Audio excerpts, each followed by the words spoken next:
While the first Elu Dvarim established the Ein Lahem Shiur standard, applying it to the mitzvot of Peah, Bikurim, Ra'ayon, Gemilut Chasadim, and Talmud Torah, the second Elu Dvarim paragraph highlights a broader set of mitzvot where the focus is upon the benefits and rewards the one receives from the fulfillment of these mitzvot, rewards in terms of Olam Hazeh and Olam Haba. While the Olam Hazeh component is fairly obvious, the Olam Haba, which translates as the world to come, will need some clarification.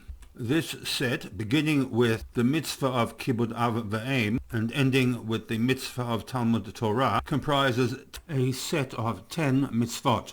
This paragraph of Elu Dvarim is actually a composite from two sources. The first, the tail end of the Mishnah in Masechet Peah, Perek Aleph Mishnah Aleph, in which we have a listing of 3.5 mitzvot, Kibud Av V'Aim, Gemilut Chasadim, Hava'at Shalom Shebein Adam Lechavero, and Talmud Torah. The authors of the Siddur have inserted another 6.5 mitzvot, recorded in Masechet Shabbat Daf Chaf Zayin Amud Aleph. The 6.5 mitzvot are Hashkamat Beit HaMedrash Shachrit V'Arvit, Hachnasas Orchim, Bikkur Cholim, Hachnasat Kala, Halvayat Hamet, and Iyun Tefillah.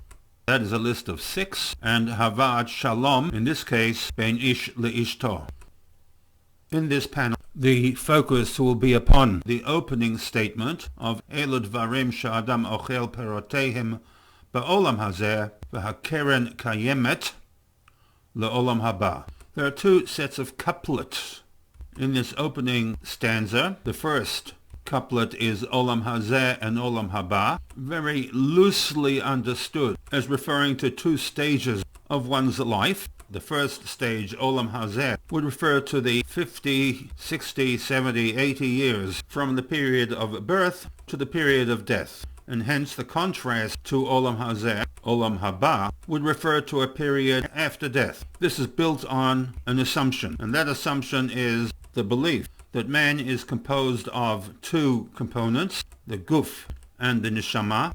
The Olam Hazeh component is the period in which the neshama enters the guf, lives, and eventually the guf dies and is buried. The neshama, however, does not die, but does continue to exist, albeit in a different dimension. This brings us into the area of Kabbalistic thinking. There are a number of components that tie in to the period of Olam Haba, concepts that underpin the belief structure of the Frum Orthodox. One is the period of Yemot HaMashiach, and the Yemot HaMashiach is then followed by the period of Olam Haba. Embedded into this post-Olam Hazeh period is the concept of Tchiyat HaMetim, so that beyond the need to define specifically what these terms represent, there's also the need to understand the time frame for this Olam Haba period. What we do know is that in the Olam Hazeh period, one is Ochel Perotehem, whereas in the Olam Haba period, one receives the Keren. We shall define these terms shortly. The subject is Dvarim, understood to mean mitzvot. Now, the verbs, of which there are two.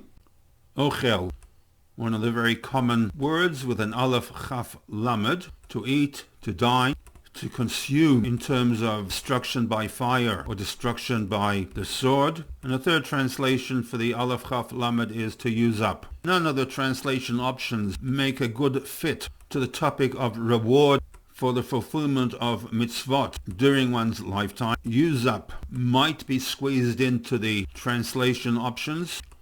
The statement made by the Mishnah is that there are certain mitzvot for which one is ochel perotehem, literally perot, fruits. So the very crude translation at this point is that Elu Dvarim, these are the mitzvot, she'adam ochel perotehem, from which a person eats their fruits, ba'olam hazeh, in olam hazeh. In the second part of this stanza, v'hakeren kayemet le'olam haba, kayemet, the verb, has a kuf yud mem shoresh, to fulfill, to preserve, to keep, to endure.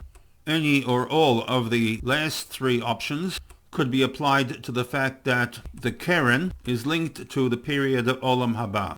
A reconstructed translation would be that the HaKeren Kayemet, the Keren of the mitzvah, is preserved to be given in Olam Haba.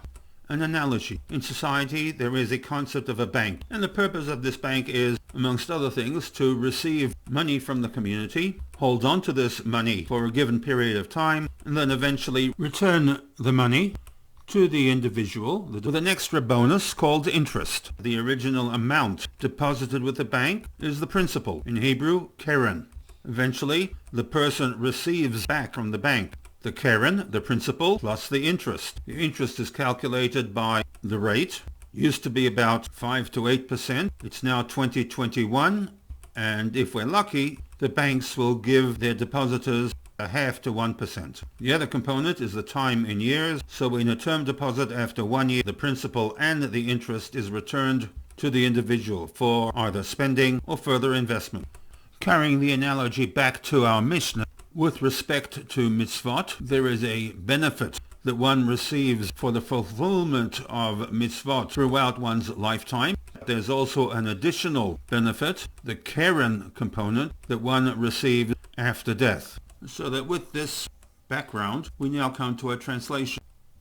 Elu dvarim she'adam ochel perotehem ba'olam hazeh. These are the mitzvot whose fruits one eats in olam hazeh. The HaKeren, while the principal component of the mitzvah, Kayemet le'olam haba, is preserved to be given to the individual in olam haba.